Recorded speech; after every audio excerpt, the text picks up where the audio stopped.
You are sitting in your car, staring at a bank balance that barely covers rent.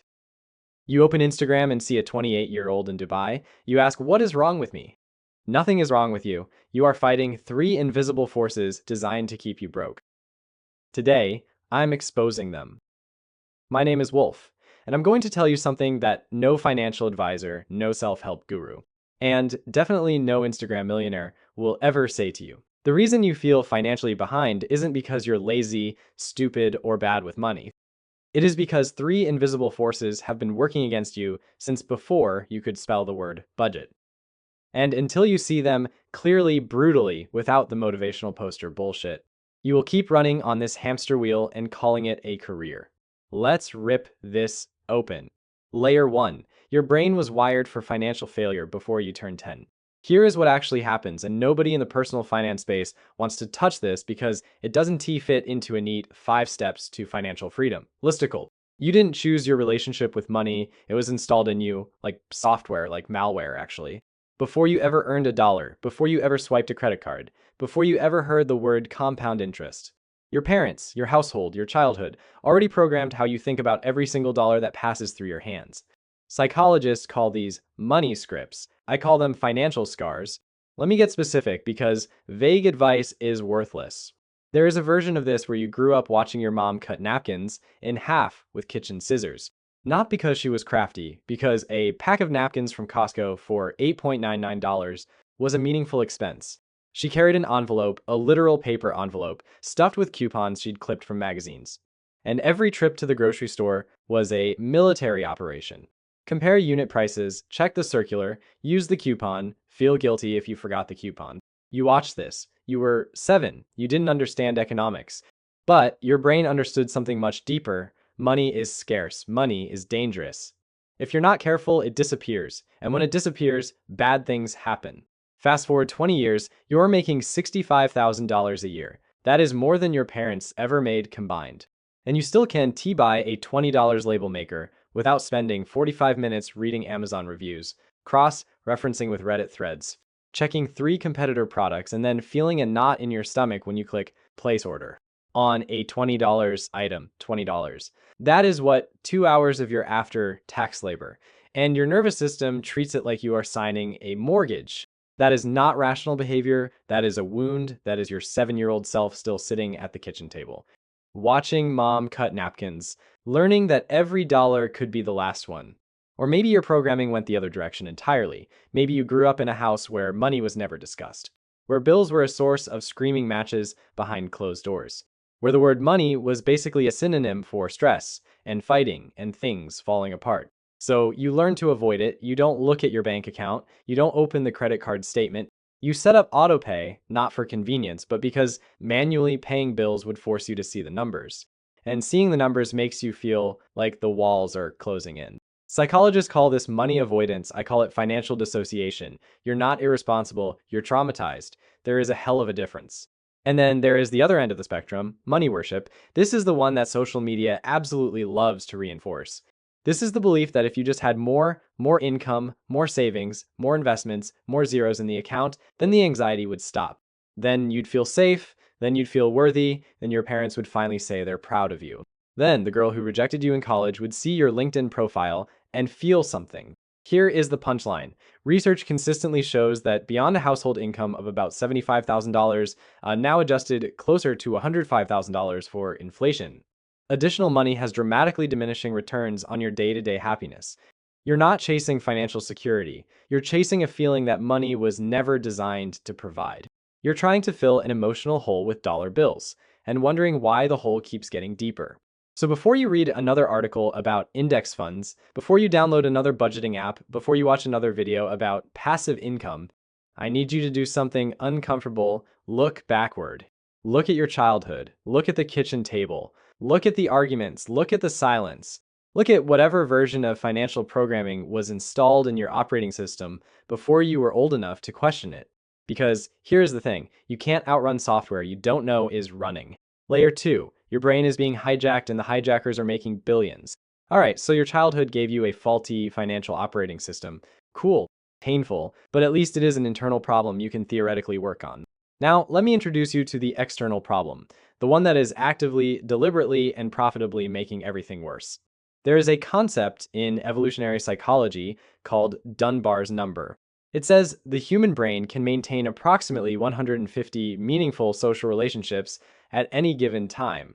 150. That is your family, your close friends, your coworkers, your acquaintances, maybe your barber and your favorite bartender.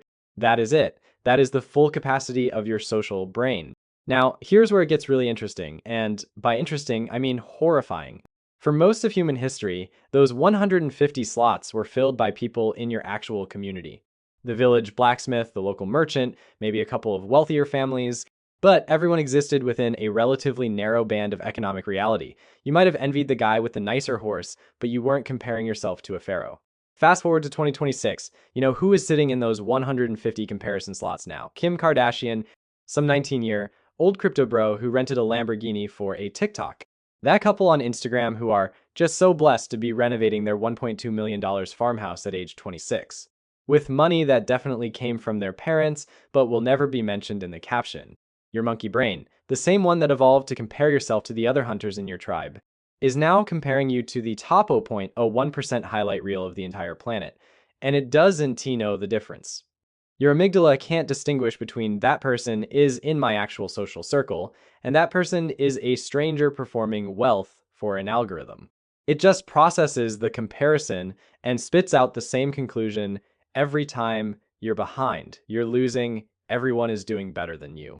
That is not an exaggeration. That is not fuzzy psychology. There are studies, dozens of them, showing that frequent social media usage is directly correlated with increased feelings of financial inadequacy, lower self-esteem, and higher rates of impulse spending. One study found that over 50% of Americans admitted to purchasing something specifically because they saw someone on social media with a certain lifestyle. Let me make that visceral for you. You're scrolling at midnight, you see a guy your age wearing a Rolex. You don't consciously think, I need a Rolex, but your brain files it away. Rolex threatening success, I don't have a Rolex. Therefore, I am not successful. 3 months later, you are on a watch website, clicking add to cart on a $7,500 watch you cannot afford, and you don't even fully understand why. You just know it feels important. That is not weakness. That is a $500 billion advertising and social media machine doing exactly what it was designed to do. Make you feel incomplete, so you spend money trying to feel whole. And here's the kicker. The comparison isn't even to real people living real lives. You're comparing your behind the scenes to everyone else's highlight reel. You're comparing your Tuesday afternoon, tired behind on emails, eating leftover pasta, standing over the kitchen sink, to someone's best 3 seconds out of an entire month, filtered, edited, and optimized for maximum envy. So what do? You spend money, you don't have to project a life, you don't live to impress people you don't like, and the algorithm rewards you with 47 likes and a temporary dopamine hit that fades by Thursday. That is not financial planning. That is a dopamine-funded identity crisis with a credit card attached. Layer 3, the game is rigged and I can prove it with math. Now, this is the part where I'm going to get genuinely angry, and I want you to get angry with me. Because layers 1 and 2, your childhood programming and the social media hijacking, those are problems you can theoretically address as an individual. Layer 3 is different, layer 3 is structural, layer 3 is the system itself. And the system is not built for you to win. Let me show you what I mean. In 1985, the median age of a first-time homebuyer in the United States was 29 years old. 29. People got married in their early 20s, bought a house before 30, and retired by 57. That was considered normal, not ambitious, not exceptional, normal. Today, the median first-time homebuyer is 38 years old. Marriage happens in the early 30s. Retirement, 64, if you're lucky, if you're realistic, probably never. That is a 9-year delay on buying a house, a decade of lost equity, a decade of paying someone else's mortgage through rent. A decade of compound growth you will never get back. And here is the number that should make your blood boil. Since 1973, that is over 50 years, American worker productivity has increased by roughly 60%. Workers are doing more, producing more, creating more value than at any point in human history. Wages, adjusted for inflation, they've increased by about 16%. Let that sink in. You are 60% more productive than workers 2 generations ago. You are being paid effectively almost the same. Where did the other 44% go? I'll tell you where it went to the top. The top 1% have seen their wages increase by over 10 times what the bottom 90% experienced over the same period. That is not a conspiracy theory. That is Bureau of Labor Statistics data. That is publicly available information that nobody puts in their How to Budget Your Way to Wealth video because it doesn't sell courses. And it doesn't make people feel like they can just hustle their way out of a systemic problem. Here is what this actually looks like in your life. You are 31 years old, you make $52,000 a year, which, by the way, is slightly above the national median. You are not failing, you are statistically average. After taxes, you bring home roughly $3,400 per month. Rent, $1,650 because that is what a one-bedroom costs now in any city where jobs actually exist. Car payment, $550. Car insurance, $180. Health insurance, $320. Phone, $85. Groceries, $400. Student loans, $280. That is $3,465. You are already $65 in the hole and you haven't bought gas, paid for internet, done laundry, gone to the dentist. Or, God forbid, had a single moment of enjoyment in your life. No dinner out, no movie, no concert, no weekend trip, nothing, and you're still negative. So when some personal finance influencer in a $4,000 blazer tells you to just save 20% of your income, I want you to understand what they actually asking. They asking you to extract $680 per month from a budget that is already in deficit.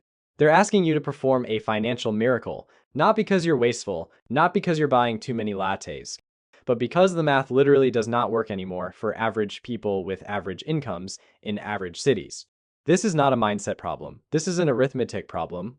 And no amount of vision boards and gratitude journals is going to change the fact that the cost of existing has outpaced the compensation for working by a factor that would be considered criminal in any other context.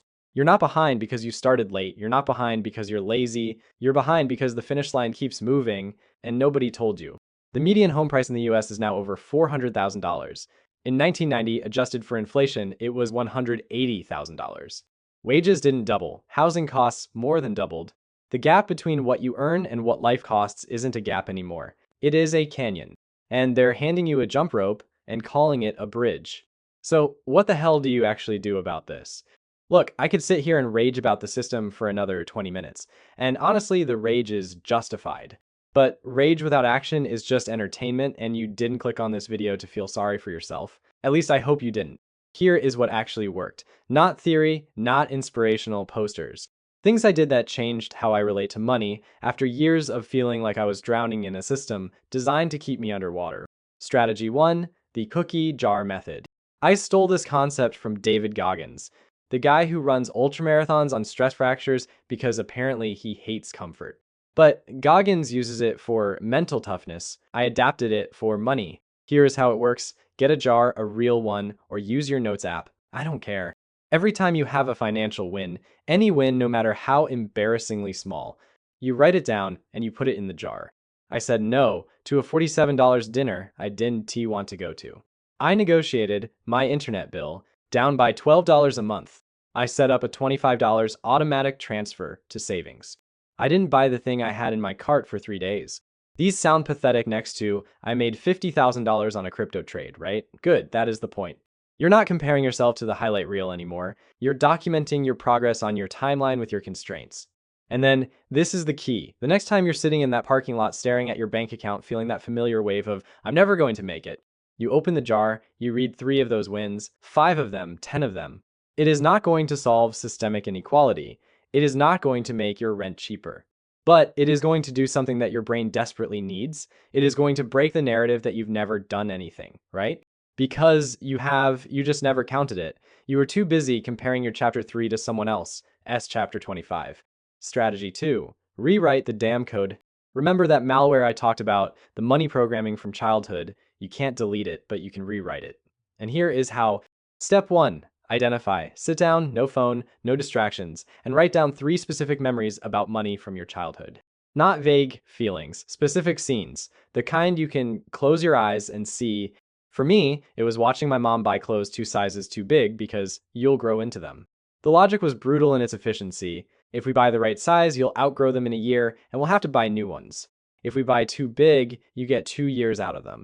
The cost of comfort of wearing clothes that actually fit was a luxury we couldn't afford. I was 9. I didn't understand marginal cost theory, but I understood shame. I understood walking into school in a shirt that hung off me like a tent and hoping nobody noticed. Step 2. Extract. Ask yourself, what belief did this memory install? For me, it installed every financial decision is permanent. If you choose wrong, there is no safety net. So you'd better research, optimize, analyze, and agonize over every single purchase, because a mistake isn't just a mistake, it is a catastrophe. That is why, to this day, I will spend 90 minutes comparing two products that differ by $3. Not because $3 matters, because my 9-year-old brain is still sitting in that clothing store, terrified of picking the wrong size. Step 3. Reframe. This is not about pasting a smiley face over the wound. This is about extracting what is useful and discarding what is destructive. The reframe. I was trained to be strategic with money. That is not a flaw, it is a skill. Most people can't budget, most people can't plan. I can. Not because I'm naturally talented, but because I was forged in scarcity. The same fire that burned me also made me sharp. And then, this is crucial, you attach the reframe to a concrete behavior. For me, I am someone who plans and tracks every dollar, not out of fear, out of skill. I budget not because I'm scared of running out, but because I'm good at making money work. See the shift? Same behavior, completely different emotional foundation. One keeps you in survival mode, the other puts you in control. Your reframe will look different. Maybe yours is, I grew up believing money was evil. My reframe is, money is a tool, and I deserve to learn how to use it without guilt. Then the behavior, set up a monthly 15-minute money check in where you look at your accounts without judgment.